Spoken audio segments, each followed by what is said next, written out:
Baik, Assalamualaikum warahmatullahi wabarakatuh. Bertemu kembali di mata kuliah kita, Artificial Intelligence.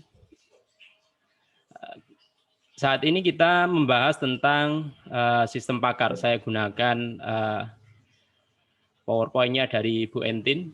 Ya, saya gunakan PowerPoint-nya dari Bu Entin.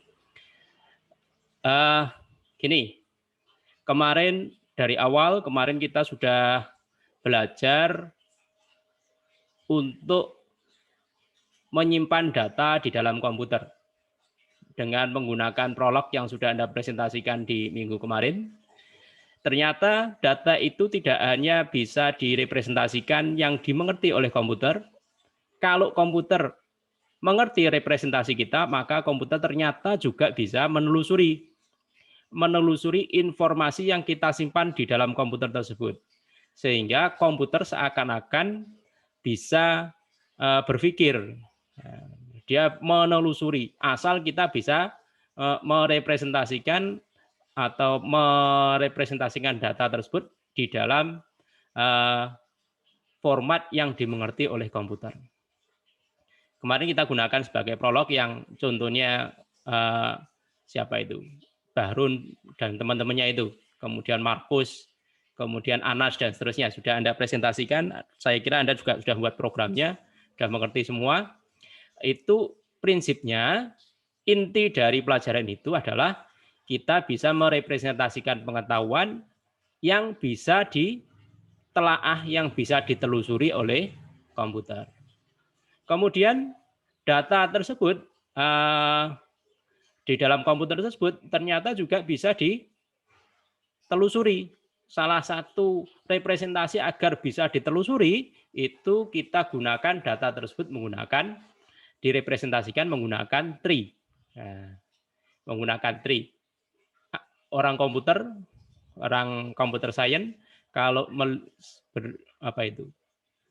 mendengar tree itu bayangannya jangan pohon mangga, pohon belimbing dan seterusnya, tapi gambarannya merupakan gambaran node-node yang punya cabang-cabang, kemudian ada node lagi di bawahnya, gitu ya. Itu orang IT kalau melihat tree, kata-kata tree itu yang terpikirkan begitu, bukan pohon yang sesungguhnya. Gitu. Nah. Oh iya, yang kemarin belum ada yang presentasi ya. Oke, nanti kita lanjutkan atau tidak tahu, nanti kalau terlalu lama ya kita minggu depan kita lanjutkan ini presentasinya. Teman-teman yang ada 3 orang yang belum presentasi. Terima kasih Denny, diingatkan. Saya tidak buka datanya tadi, tidak buka data nilai presentasi. Kemudian kembali lagi ke sistem pakar. Jadi yang kita pelajari kemarin kita coba kita tarik garis besarnya. Jadi setelah kita belajar merepresentasi, kemudian membuat data yang bisa dimengerti oleh komputer, kemudian kita merepresentasikan data ke dalam tree. Nah, ternyata data itu akan lebih mudah lagi dipresentasikan, didekati dengan menggunakan graph. Setelah dalam bentuk graph, ternyata juga bisa disusun lagi menjadi tree. Kenapa kok kita bawa ke tree? Karena dengan adanya tree, kita bisa menelusuri dengan berbagai metode yang sudah kita pelajari. Yang intinya ada 2 bagian, yaitu deep first sama deep sama breadth. Nah, breadth first sama deep first. Artinya pencariannya ke bawah dulu atau ke samping dulu. Kemudian Anda pelajari, Anda lihat, tergantung dari permasalahan semakin kompleks ketika kita punya data, kemudian menggunakan variasi dari deep sama breadth first search, kemudian kita cari lagi, kita urut lagi, ternyata kita punya misalnya estimasi data. Nah, kalau kita punya estimasi data, algoritmanya dikembangkan lagi seperti yang sudah Anda pelajari kemarin sampai ketemu penggunaan tree di dalam game gitu ya. Ada Minimax kemarin. Nah, sekarang kita coba kita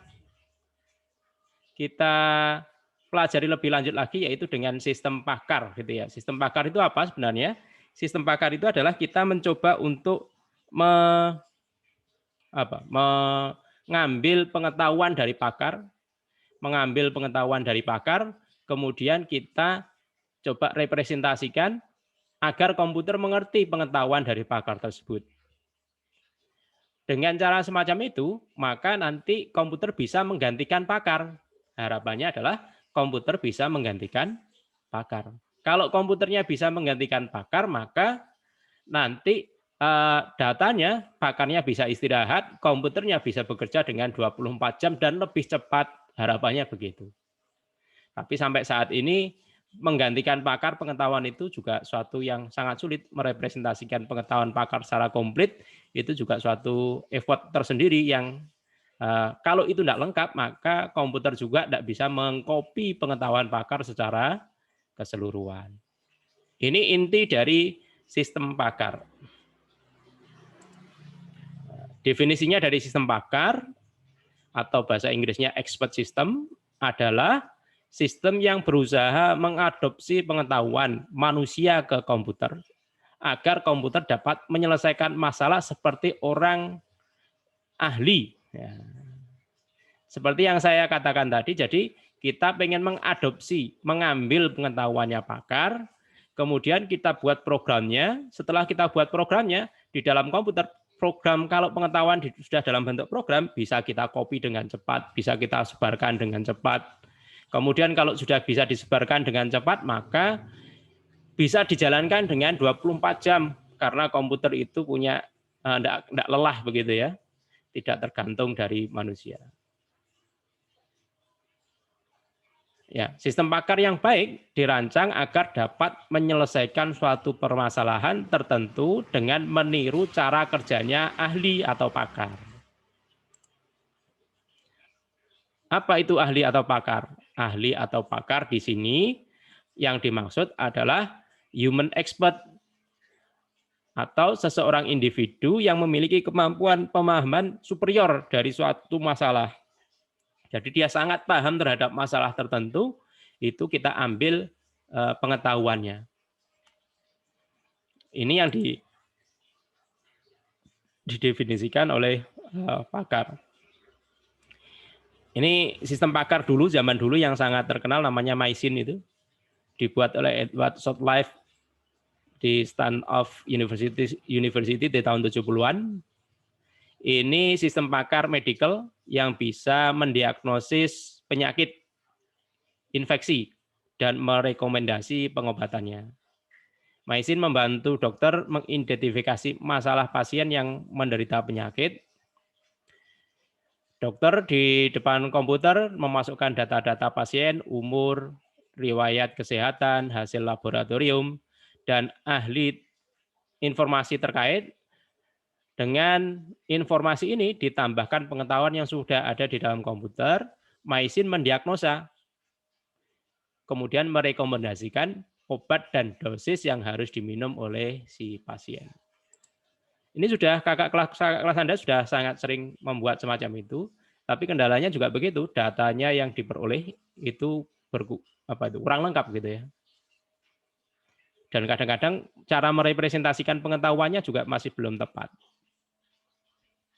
Jadi MySyn ini bertindak sebagai penasihat medis, tidak bermaksud untuk menggantikan dokter, hanya membantu dokter untuk menganalisa saja. Jadi kalau belum bisa sepenuhnya menggantikan dokter begitu ya. Kesimpulannya adalah sistem pakar seperti MySyn bisa digunakan sebagai bahan pembanding, pengambil solusi dengan cepat, mengambil keputusan dengan cepat, tetapi pengobatan dan seterusnya masih jadi tanggung jawabnya dokter, harus masih dalam pengawasannya dokter. Ini manfaat dari sistem pakar. Mungkin orang awam bisa mengerjakan pekerjaan para ahli. Ya, memungkinkan orang awam itu mengerjakan pekerjaan seorang ahli dengan bantuan sistem pakar. Bisa melakukan proses secara berulang, otomatis, tidak capek begitu ya. Menyimpan pengetahuan dan keahlian para pakar, mampu mengambil melestarikan keahlian para pakar, terutama yang termasuk keahlian langka. mampu beroperasi di lingkungan yang berbahaya. Misalnya sekarang saya bimbing ini sistem pakar untuk mendeteksi korban gempa gitu ya. Korban gempa, kemudian ada reruntuhan, kemudian dia memasukkan robot, kemudian robotnya itu disuruh berpikir ini masih ada tanda-tanda kehidupan apa enggak begitu dengan berbagai input yang ada. Ya, mampu beroperasi di lingkungan yang berbahaya. Memiliki kemampuan untuk bekerja dengan informasi yang tidak lengkap, mengandung ketidakpastian. Nah, dia bisa merespon jawaban menggunakan probabilitas. Jadi tidak semua input itu yang diinputkan itu harus diisi, tetapi dia bisa menggunakan probabilitas. Karena di lapangan itu semua input itu ada kalanya dia tidak bisa didapatkan. Kemudian tidak memerlukan biaya yang banyak gitu ya.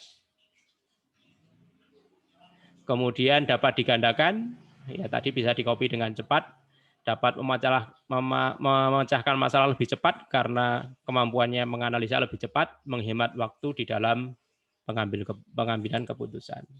Kemudian meningkatkan kualitas produk karena dengan memberi nasihat yang konsisten dan mengurangi kesalahan. Jadi kalau orang itu menganalisa, dokter atau orang itu menganalisa yang dalam keadaan stres atau lelah begitu, dia akan tidak konsisten. Sementara kalau sistem pakar karena komputer selalu konsisten gitu ya.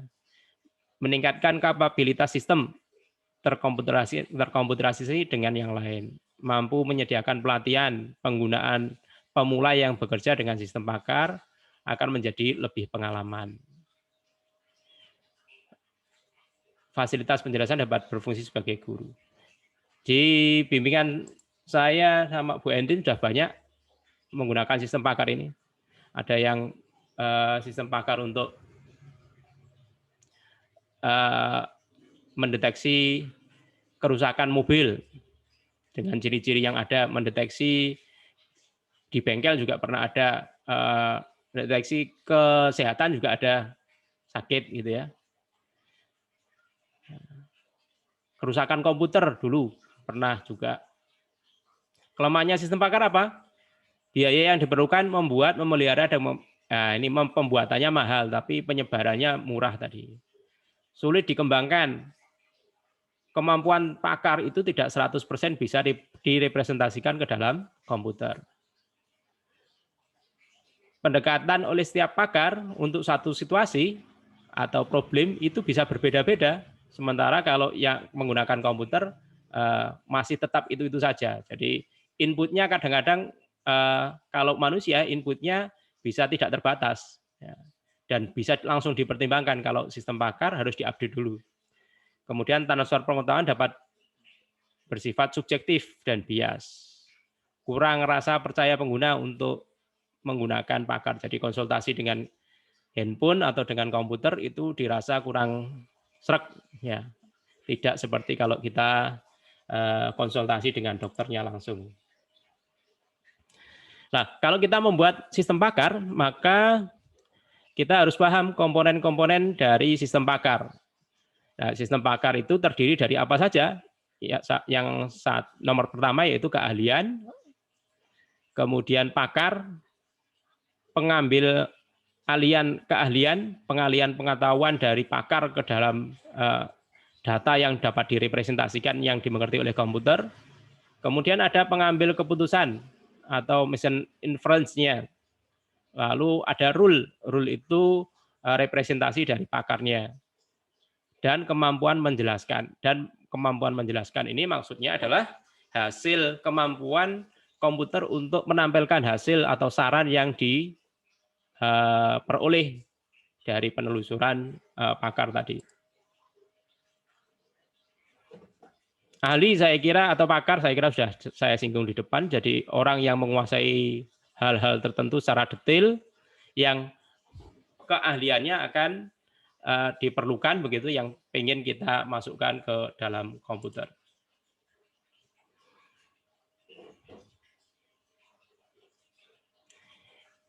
Ini perbandingannya antara pakar dengan sistem pakar dengan manusia. Sistem pakar pakai komputer, kalau pakar manusianya. Yang pertama, faktor waktu. Kalau pakar hanya jam kerja saja. Tetapi kalau sistem pakar bisa setiap saat. Waktunya, lokasinya lokal tertentu. Kalau sistem pakar bisa di-copy kemana-mana, dilihat dari mana-mana. Keamanan ya tidak dapat digantikan, kemudian kalau sistem pakar dapat digantikan. Kemudian dapat habis, ya pakarnya kewalahan, begitu ya. Kalau sistem pakar tidak dapat habis, bisa di-copy, ulang, di-install di tempat yang lain. Performanya variabel kalau sistem pakar. Kalau sistem pakar konsisten. Kecepatannya biasa variatif. Kalau sistem pakar konsisten. Biayanya tinggi, kemudian kalau sistem pakar biayanya terjangkau. Jadi itu kelebihan dan keuntungannya kalau kita menggunakan sistem pakar. Jadi ini cara pembagian komponen-komponen yang ada di dalam sistem pakar. Ini human expert-nya. Ini ada di dalam manusianya, ada long term memory yang ada di otaknya, pengetahuannya, kemudian ada short term memory, ini fakta-fakta yang didapat, kemudian reasoning untuk melakukan penelusuran, lalu ini pengambilan inputnya dari sini, kemudian bisa juga kalau sudah selesai dia nanti akan dikembalikan lagi ke outputnya, hasil dari reasoning ini. Sementara kalau di sistem pakar mirip, tapi yang di sini diganti jadi knowledge base, pengetahuan yang direpresentasikan, yang disimpan di dalam komputer. Kemudian ini working memory, yang menggantikan short term memory-nya yang ada di otaknya manusia. Kemudian ini ada mesin inference-nya. Kemudian di luarnya ada user-nya yang memberi fakta-fakta, memberi input-input. Kemudian mesin inference-nya bekerja berdasarkan knowledge dan aturan, lalu dia akan menghasilkan hasil dari penelusurannya dia. Jadi usernya ada di bawah, kemudian usernya menginputkan sesuatu, ada mesin inference-nya, dicari sampai di pengetahuan. Kalau sudah dapat maka diberikan ke inference diberikan ke informasi ke user.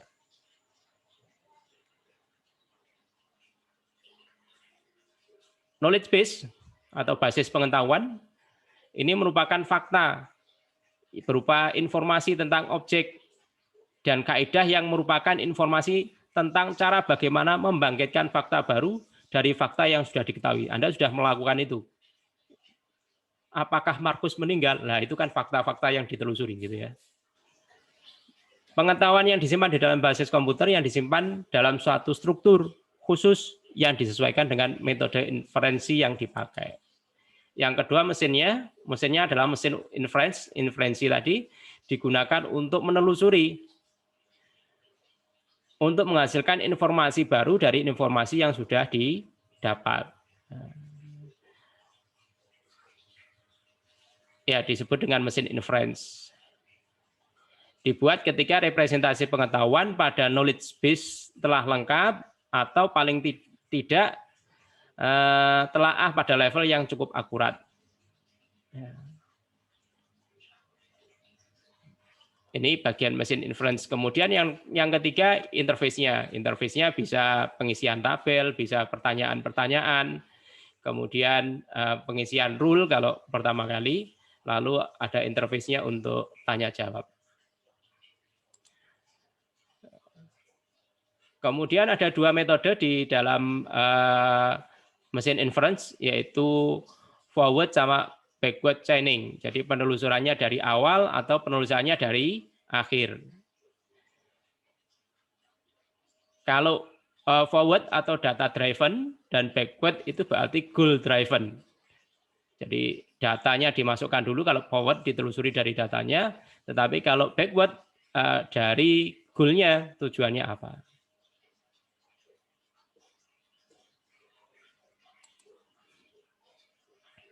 Ini backward chaining, jadi berdasarkan goal-nya, dimulai dari ekspektasi apa yang diinginkan oleh hipotesis, dugaannya apa, kemudian dicari sebab-sebabnya yang ada di dalamnya. Kalau forward chaining, inputnya apa dulu, datanya apa dulu, baru nanti didapatkan informasi dari kesimpulan dari data yang ada.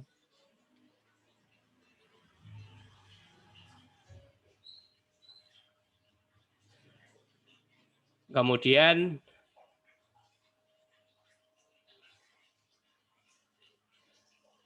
pengalihan keahlian ini bagian paling sulit, yaitu mengalihkan pengetahuannya pakar ke dalam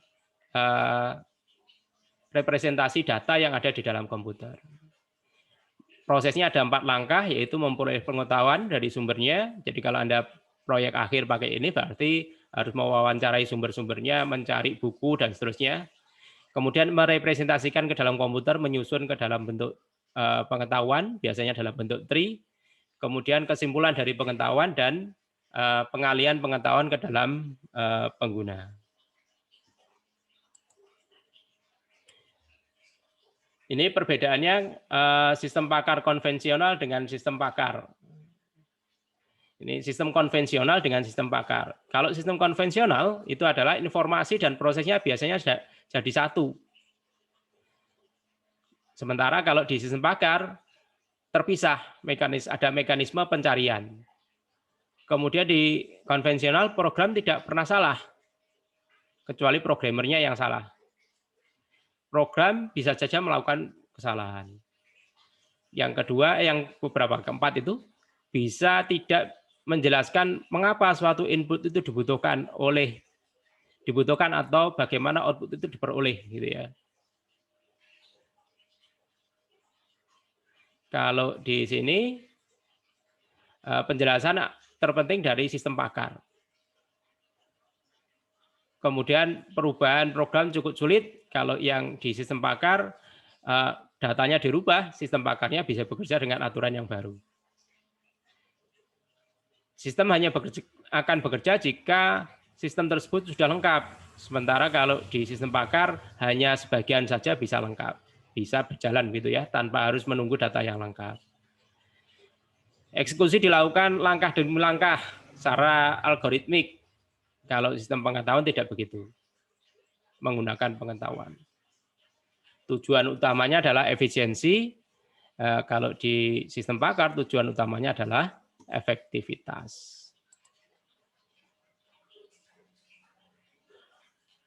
Ini elemen manusia yang terkait dalam penggunaan sistem pakar, yaitu pakar, kemudian perekayasa pengetahuan, itu adalah orang yang merubah dari sistem pakar tadi menjadi ya programmernya nomor 2, yang ketiga adalah usernya.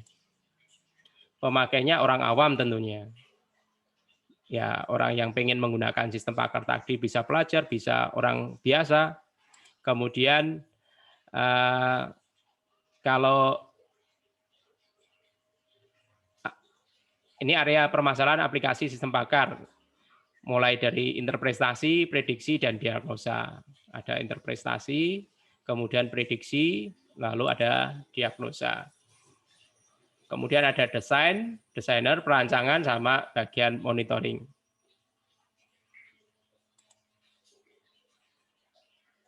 Ini bagian 2-nya, yaitu lingkungan dari sistem pakar, lingkungan development-nya yang membuat sistem pakar, kemudian lingkungan konsultan yang digunakan oleh pengguna menjalankan sistem pakar tadi.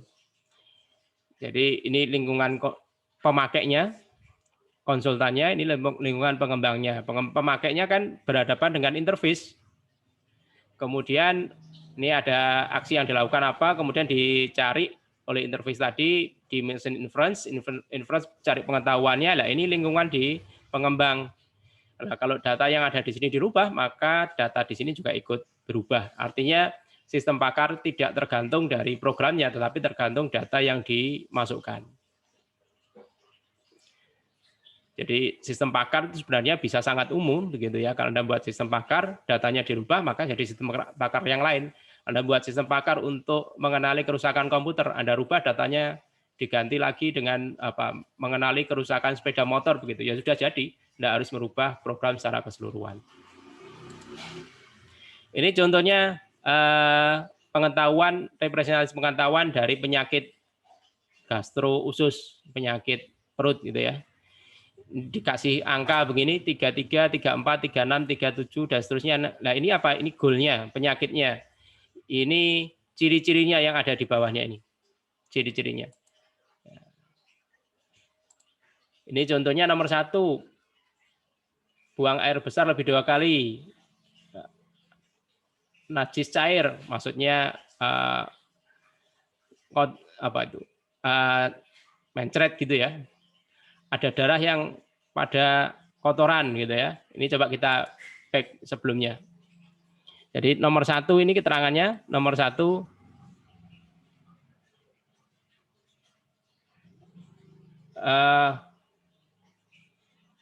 nomor 1 kita lihat, nomor 1 kan ada di sini. 1, 2, 3, 5. Ini jenis penyakit nomor 20.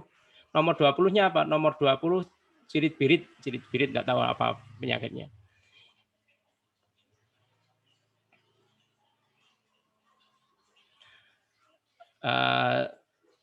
Begitu. Kemudian ini contoh pengetahuan yang lain lagi.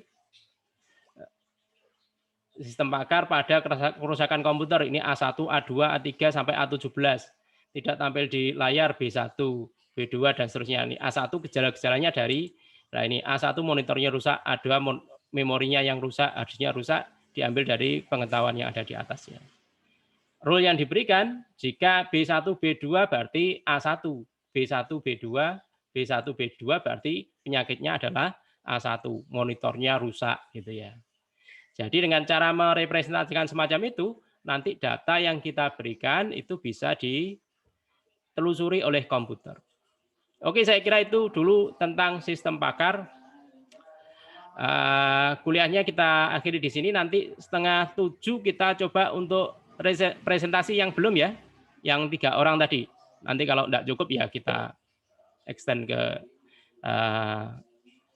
pertemuan selanjutnya. Untuk kali ini kita break dulu, nanti kita lanjutkan lagi 6:30.